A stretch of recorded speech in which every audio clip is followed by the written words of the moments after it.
Okay, Apple iPad mini. This video is going to be a quick look at what I think are the best parts of the iPad mini, as well as some of the shortcomings of the iPad mini, and a brief comparison with another device called the Asus Nexus 7, which is an Android tablet within the same sort of price range and size, and we'll jump right in. So, what do you get for your $329 and up price with your iPad mini? Well, you get a really well designed tablet, small tablet too, compared to some of the bigger ones like the full-size iPad or the Nexus 10 or Samsung Galaxy Tab. 7 inches is nice because it's thin, it's light, it fits in one hand easily. You can grab it, either like this or like this. The bezel is a little bit thin here, so you have to watch your thumb if you're going to try and handhold it with one hand. But in general, this is a great design. They've kept it super thin. They've kept it really nice and light. The aluminum back is just really well designed, well constructed. Feels solid in your hand. If you compare that to, say, the Nexus 7, which is what I'm going to use to compare most of the conversation of this review with, definitely feels like a better build quality. The Nexus 7 is thicker.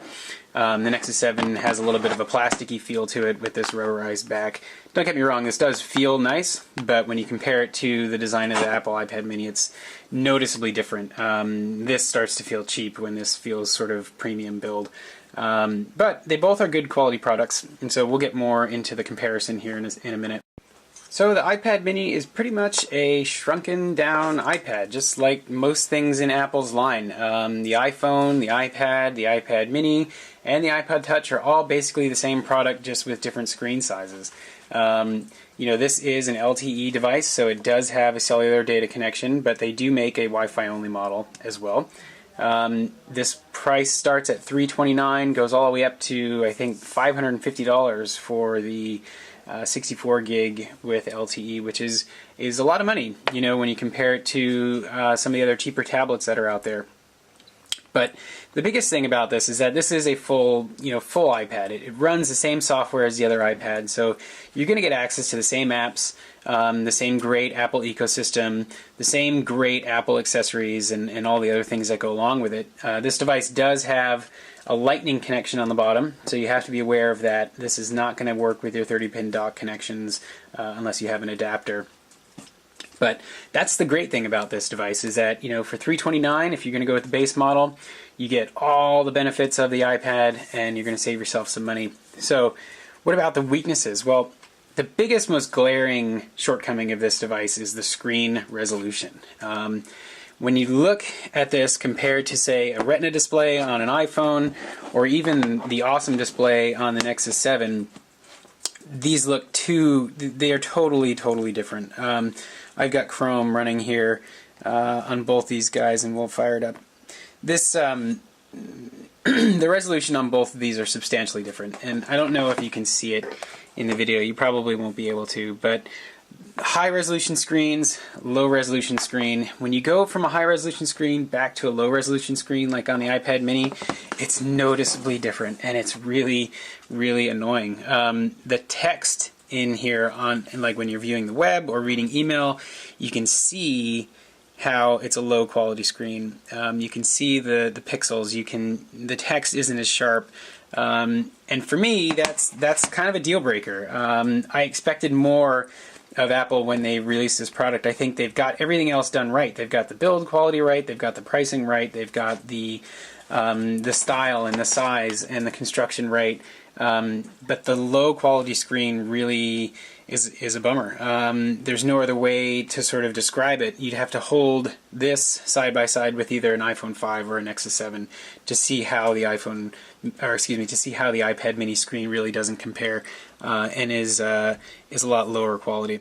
This video is not a comparison between Apple iOS and Google's Android OS. That's outside the scope of this video, but this is more of a comparison of what you can get for your money and whether or not you want to go down the road of Apple iPad versus Android tablet. And so, the Android tablets are definitely cheaper than the Apple products. Apple does add a premium to its devices for the price. I think most people, if they haven't owned an iProduct like an iPhone or an iPod Touch that's current generation with the higher resolution screen, they probably won't notice the lower resolution screen in the iPad mini. So they may very well enjoy using this on a daily basis.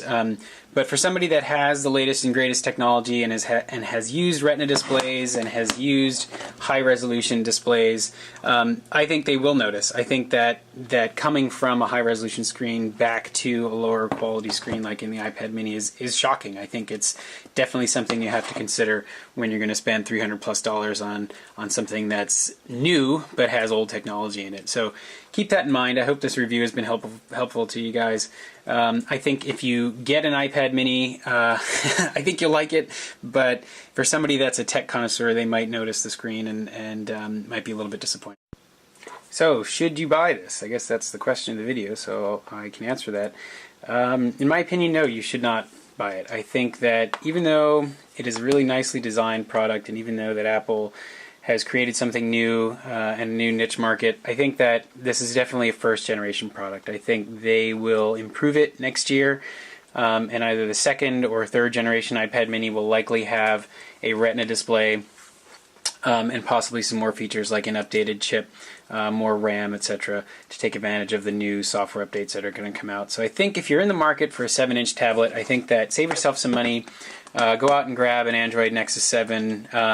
It's cheaper, high resolution screen, just as fast, just as nice, just as good quality. The apps for Android are improving on a daily basis. Android has a lot more flexibility, functionality built into it out of the box than the Apple equivalent, but they are different. I think, though, that given the price of this guy and the limited screen quality, a 7-inch tablet in the Android varieties, particularly this Nexus, is a better purchase. If you want an iPad, get the full-size one. Get the iPad 4 with the Retina display and the new Lightning connector. It is going to be a little bit more money, but I think overall it's a better product. If you want to get into the iPad market, go with the full-size version rather than the mini. So hope you guys enjoyed the video. Don't forget to rate, comment, and subscribe. Thanks.